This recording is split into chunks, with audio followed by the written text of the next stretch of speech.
যিজন বিষ্ণু ভক্ত, যিজন কৃষ্ণ ভক্ত, এই পৃথিৱীত ডাঙৰ বিপদ তেওঁ হ'বই নোৱাৰে। কাৰণ স্বয়ং কৃষ্ণই তেওঁৰ ৰক্ষক, বডিগাৰ্ড। বুজিব পাৰিছে?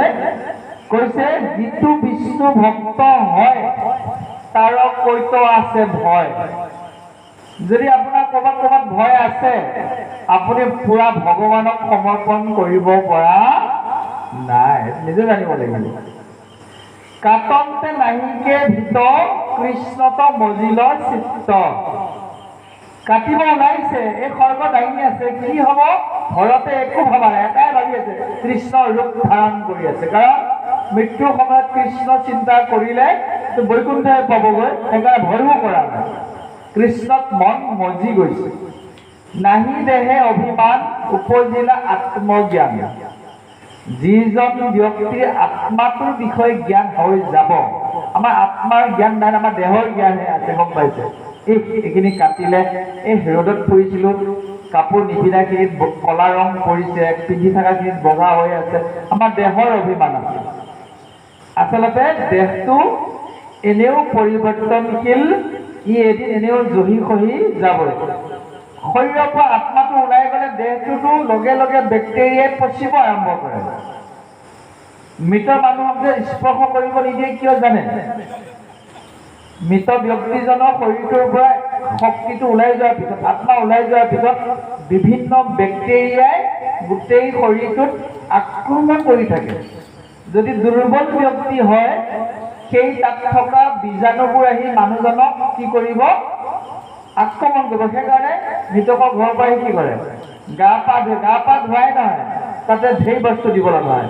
নিম পাত দিব লগা হয়, জুইত তাপ দি, তাপ কিয় দিছে? কিবা যদি বীজাণু আহিছিল, বিভিন্ন কাৰণ আছে। আজিকালি মানুহে নামানাই হৈ গ'ল আৰু আহি চিধা পাকঘৰত কিবা কিবি বনাই খাই থাকে। জয় তাৰ বিনিময়ত কি হৈছে? আচাৰ নীতি নাথাকিলে এখন গাৰ্হস্থ্য জীৱন ঘৰ কেতিয়াও সুন্দৰ হ'ব নোৱাৰিব। সেইকাৰণে কিছুমান নিয়ম নীতি গুৰুজনাই দি যোৱা কথাবোৰ আমি ৰাখি চলিব লাগিব। বহু অকৰা ব্যক্তি, অকৰা বুলি কোৱা হৈছে, নিয়ম নীতি কি হ'ব বাদ দে, ক'ত লিখা আছে? কিছুমান নিয়ম নীতিৰ কথা পোৱা নাযায়। এতিয়া বিজ্ঞানেও প্ৰমাণ কৰিছে, ডক্তৰবিলাকে তেওঁলোকেও মৃতদেহ এটা স্পৰ্শ কৰিলে হাতত হাত মোজা পিন্ধি লয়, মুখত মাস্ক পিন্ধি লয়, ড্ৰেছ সুকীয়াকৈ পিন্ধি লয়। আকৌ ড্ৰেছ কৰি ঘৰলৈ যাওঁতে সেয়া ড্ৰেছত তেওঁ নাযায়। আপুনি মই কথাটো বুজি পোৱা নাই। আমি গৈ চিধা লাৰিছোঁ তেনেকৈ এনেকৈ পষ্টমৰ্টম কৰা মানুহৰ বডিটোতো চাবই নোৱাৰি, ভয় লাগি যায়। জানেনে আপোনালোকে? মই এবাৰ চাইছিলোঁ, মোৰ চোৰ একদম ফুলকাই থৈ দিয়ে, গম পাইছে? আকৌ লগাই দিয়ে, বস্তা চিলোৱা নিচিনা চিলাই দিব। যিটো দৃশ্যত দেখিলে আপোনাৰ মূৰ ঘূৰাই যাব, নোৱাৰে চাবলৈ। বহুতে নাচায়, মূৰটো যে সম্পূৰ্ণ ফুলকাই দিয়ে, ব্ৰেইনটো টেষ্ট কৰে, আকৌ লগাই থৈ দিয়ে। পেটটো পুৰা ফালিব, ফালি আকৌ বস্তা চিলোৱা নিচিনা তাত চিলাই কিবা কিবি পৰীক্ষা কৰে চাগে, আৰু ইমান নাজানিম। কিন্তু হ'লেও পষ্টমৰ্টম কৰা এটা শৰীৰ ইমান সহজে আপুনি খালী গাৰে চাব নোৱাৰিব। জানো প্ৰাসংগিকভাৱে কোৱা গৈছে যে আত্মজ্ঞান, এই জ্ঞানটো যেতিয়া হ'ব, দেহৰ প্ৰতি অভিমান কমি যাব। আত্মজ্ঞান হোৱাজনে কৃষ্ণৰ চৰণ চিন্তা কৰা ব্যক্তিজনৰ হৃদয়ত থকা যিমানটো বেয়া বেয়া গ্ৰন্থি আছে, লোভটো, খংটো, এইবিলাক গ্ৰন্থি হয়। সেইবিলাক গ্ৰন্থি আমাৰ আছে। সেই গ্ৰন্থিবিলাক যেতিয়ালৈকে নাইকিয়া নহ'ব, কোনোবাই আপোনাক কিবা ক'লেও আপোনাৰ খং উঠি যাব। যদি আপুনি খঙাল হৈ আছে, কনফাৰ্ম জানক আপোনাৰ হৃদয়ৰ গ্ৰন্থি মুকলি হোৱা নাই, লোভ আছে ভিতৰত। আপোনাৰ হৃদয়ৰ গ্ৰন্থিবোৰ ষ্ট্ৰং হৈ আছে, যাৰ কাৰণে কথাটো ভাবিলেই জিভাত পানী অহা হৈছে। ইয়াতে কি লিখিছে জানে? হৃদয়ৰ গ্ৰন্থিজাত সবাকো কৰিবা হত। আত্মজ্ঞানেহে কৰিব পাৰিব। আত্মজ্ঞান মানে যেতিয়া কৃষ্ণ হৃদয়ত থিতাপি হৈ যাব, তেতিয়া আপোনাৰ সেইবোৰ আৰু নাথাকিব। উল্লেখ কৰিছে, সবাৰো সুহৃদ সাৰ নাহি শত্ৰুতা সম্ভাৰ। আত্মজ্ঞান থকা ব্যক্তিজনৰ শত্ৰু উৎপন্নই হ'ব নোৱাৰে। বুজিব পাৰিছেনে?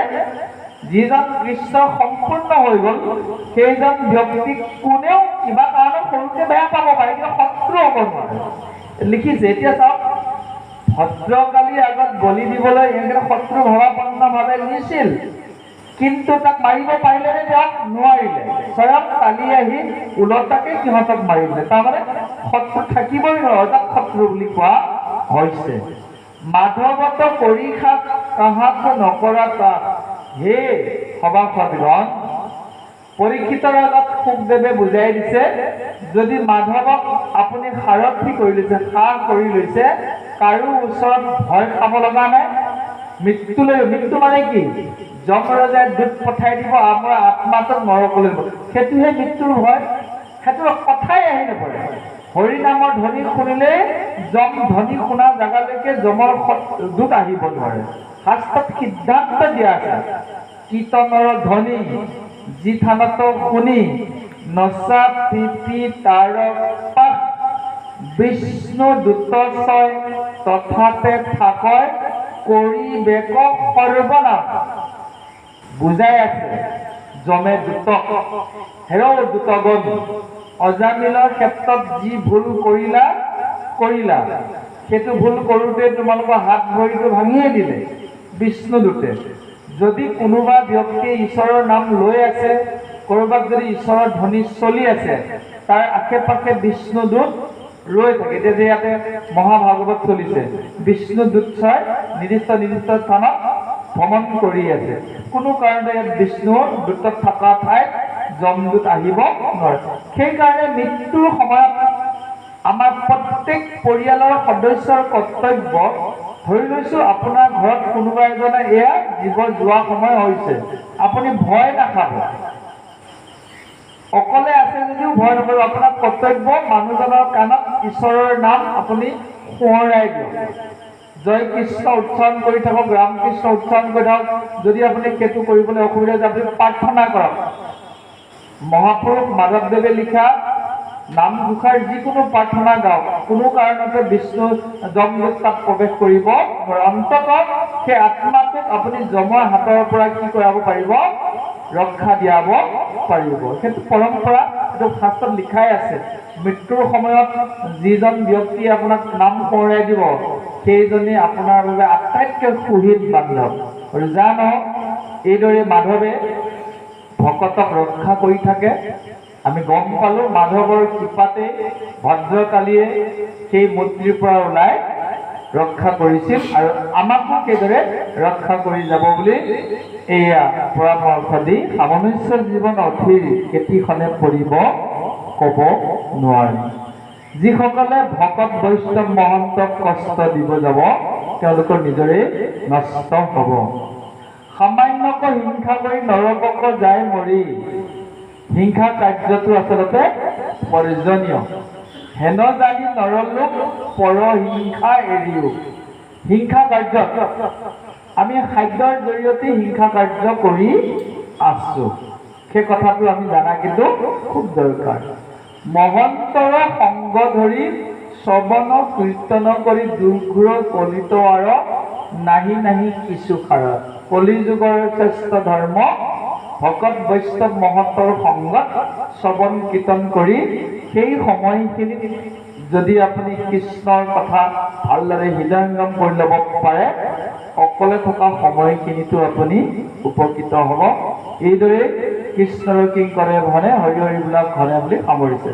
যা নহওক সময়ৰ প্ৰতি লক্ষ্য ৰাখি আমি সামৰিছোঁ অকণমান মনত পেলাইছোঁ পাৰ হৈ যোৱা কাহিনীখিনি যে এবাৰ এজন চোৰৰ ৰজাই নিসন্তান হোৱাৰ বাবে তেওঁ কি কৰিছিল লগৰখিনিক লৈ এজন ব্যক্তিক বলি দিবলৈ সাজু কৰি ৰাখিছিল ভদ্ৰকালীৰ ওচৰত দুৰ্ভাগ্যবশতঃ মানুহজন ক'ৰবাত পলাই গ'ল উপায় নাপায় ৰজাই গম নোপোৱাকৈ লগৰখিনিয়ে বিচাৰি ফুৰোঁতে টঙি ঘৰত ধান ৰখি থাকোঁতে পালেগৈ ভৰতক ধৰি লৈ আনিলে ধুনীয়াকৈ গা পা ধুৱাই কাপোৰ কানি পিন্ধাই সেন্দুৰ চন্দন সানি দিলে আৰু দেৱীক সন্তুষ্ট কৰি বলি দিবলৈ বিভিন্ন নৃত্য গীত কৰি ঠিক বলি দিয়াৰ সময়তে কি হ'ল সেই প্ৰতিমাৰ পৰা দেৱী স্বয়ং ওলাই আহে তাৰ কাৰণ ইমান ডাঙৰ বৈষ্ণৱ এজনক কেতিয়াও তেওঁ বলি ল'ব নোৱাৰে ওলটাকে সেইগৰাকী মহাকালী ওলাই আহি সেই পুৰোহিতজনৰ হাতৰ পৰা তৰোৱালখন কাঢ়ি লৈ প্ৰথমে পুৰোহিতকে বলি দিলে, আৰু যিমানবোৰ মানুহ আছিল ফৰিং চিটিকা দিছিল যদিও দৌৰি গৈ গৈ সিহঁতৰ মুণ্ডবোৰ কাটি তপত তেজবোৰ 64 যোগিনীৰ সংগে পান কৰি আনন্দ কৰিছিল। আৰু এই মহান ভক্তজনৰ ওচৰত দণ্ডৱতে পৰি ভৰতক মান কাটি এই কাহিনী সামৰিছে।